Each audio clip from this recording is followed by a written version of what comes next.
নমস্কার, বাংলা শেয়ার বাজারে আরো একবার আপনাদের সকলকে স্বাগত। তো দেখতেই পাচ্ছেন মার্কেট কিন্তু বুলিশ। যখন থেকে খবর এসেছে যে যুদ্ধে একটা বিরতির জায়গা দেখা দিচ্ছে, তো তখন থেকে দেখতে পাচ্ছেন মার্কেট কিন্তু পারফর্ম করা শুরু করে দিচ্ছে। তো আজকের এই ভিডিওতে আমরা কথা বলবো টাটা মোটরসের যে শেয়ার আছে সেই শেয়ারটার কেমন কি হিস্টোরিক্যাল গ্রাফ ছিল সেটা। তো দেখতেই পাচ্ছেন 1996 থেকে 2001 এই সময় কিন্তু একটা দারুণ ডাউন সেন্টিমেন্টে চলে এসেছিল, মানে 90 টাকা স্টক 8 টাকায় চলে এসেছিল। ঠিক আছে, এর মেন কারণ কি না 1999 সালে কার্গিল ওয়ারের জন্য কিন্তু এই স্টকটা এতটা পড়েছে। তারপর 2001 থেকে 2006 আবার রিকভারি হয়, 8 টাকা স্টক 171 টাকায় চলে যায়। ঠিক আছে, সিচুয়েশন ভালো হয়, গ্রোথ আসে এবং আমাদের অলটুগেদার যে মার্কেট ছিল সেটাও কিন্তু অনেকটা রিকভারি করে, তার সাথে সাথে এই স্টকটাও রিকভারি করে। 2006 থেকে 2007 একই জায়গায় একই লেভেলে ট্রেড করতে থাকে, কিন্তু 2008 আবার একটা দারুণ ক্র্যাশ দেখতে পাই। 86% একটা কারেকশন, এখানে 90% কারেকশন ছিল, এখানে আবার 86% কারেকশন। 171 টাকা স্টক 22 টাকায় চলে আসে। কেন আসে? এর মেন কারণ হচ্ছে 2008 যে গ্লোবাল ক্রাইসিস ছিল, এই গ্লোবাল ক্রাইসিসের জন্য মানে অলটুগেদার গ্লোবাল ইকোনমি পড়ে গেছিলো। তো সেই জন্য যেমন করোনার সময় হয়েছিল, তো তেমন ঠিক সেম সিচুয়েশন আমরা এখানে পেয়েছিলাম, এবং তার জন্য এই স্টকটা 171 থেকে আবার 22-এ চলে আসে। আচ্ছা, 2008 থেকে 15 সালে কি হয়, আবার এরকম যেমন 2001 থেকে 2006 যেমন রিকভারি করেছিল, আবার একটা রিকভারি করে 22 টাকা স্টক একদম 610 টাকায় হাই নিয়ে যায়। ঠিক আছে, গ্রোথ দেখতেই পাচ্ছেন কত পার্সেন্ট গ্রোথ হয়েছে। তারপর 2015 সালে আবার এতে কারেকশন 40%-এর কাছাকাছি কারেকশন, 610 টাকা থেকে একদম 360-এর কাছাকাছি চলে যায়। এর মেন কারণ যদি বলি তাহলে এর মেন কারণ হবে কি না কম্পিটিশন। কারণ এই সময়তেই একটা কম্পিটিশন দিতে একটা অন্য একটা কোম্পানি দারুণভাবে উঠে আসে, তার নাম হচ্ছে মাহিন্দ্রা।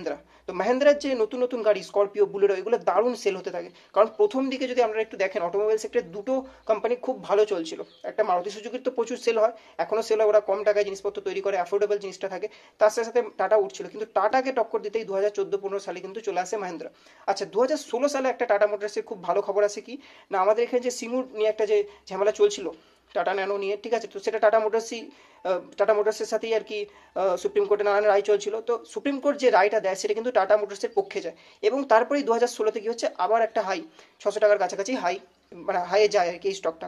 তো একটা ভালো জায়গা ছিল, কিন্তু 2016-18-তে কি দেখা যাচ্ছে, আবার একটা কারেকশন। এখানেও দেখতে পাচ্ছেন আবার কারেকশন চলে গেছে, একদম সেই 600 থেকে 180-র কাছে চলে গেছে। এখানে এটার যে মেন কারণ সেটা হচ্ছে যে পরপর দুটো কোয়ার্টারে রেজাল্ট খারাপ এলো। ঠিক আছে, তেমন ভালো সেল হচ্ছিল না, কারণ এই 2014-15 সালের পর থেকে কিন্তু মহিন্দ্রা আস্তে আস্তে মানে ডমিনেন্স শুরু করে দিয়েছিল। ঠিক আছে, মার্কেটে ভালো ভালো প্রোডাক্ট লঞ্চ করা, এবং মানুষ কিন্তু মহিন্দ্রার প্রোডাক্টকে যথেষ্ট ভালোবাসাও দেখাচ্ছিল, তারা পারচেস করছিল। তারপরে 2019-20 সালে কি হয়, কোভিড আসে, এবং কোভিডে তো বুঝতেই পারছেন 70 টাকার কাছে নিচে চলে গেছিলো স্টকটা, এবং তারপর আবার একটা কি গ্রেট রিকভারি। ঠিক আছে, 80 টাকার স্টক 1121 টাকা চলে গেছিলো। তারপর আবার কি হলো, 2024 সালে লাস্টে এবং 25 সালে প্রথমে কি দেখতে পাচ্ছি যে আবার এই স্টকটাতে একটু কারেকশন, মানে একটু না ভালো রকম কারেকশন, 40% আবার পড়ে গেছে।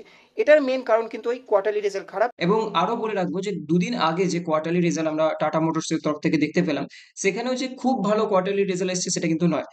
দেখুন, পি রেশিও অনেকটা কমে আছে, মানছি, ঠিক আছে, 40% কারেকশন হয়েছে, মানছি, কিন্তু আপনাকে তো পারফর্মও করতে হবে, তাই না? যে কম্পিটিশন আর যে কোম্পানিগুলো আছে, মহিন্দ্রা সব থেকে বেশি কম্পিটিশন দিচ্ছে টাটা মোটরসকে, তাকে তো আপনাকে বিট করতে হবে, তো তাহলে তো আপনার বিজনেস গ্রোথ হবে, তারপর তো আমাদের স্টকের প্রাইস আরো হাই হবে। তো দেখা যাক কি হয়, সময় এর উত্তর দেবে।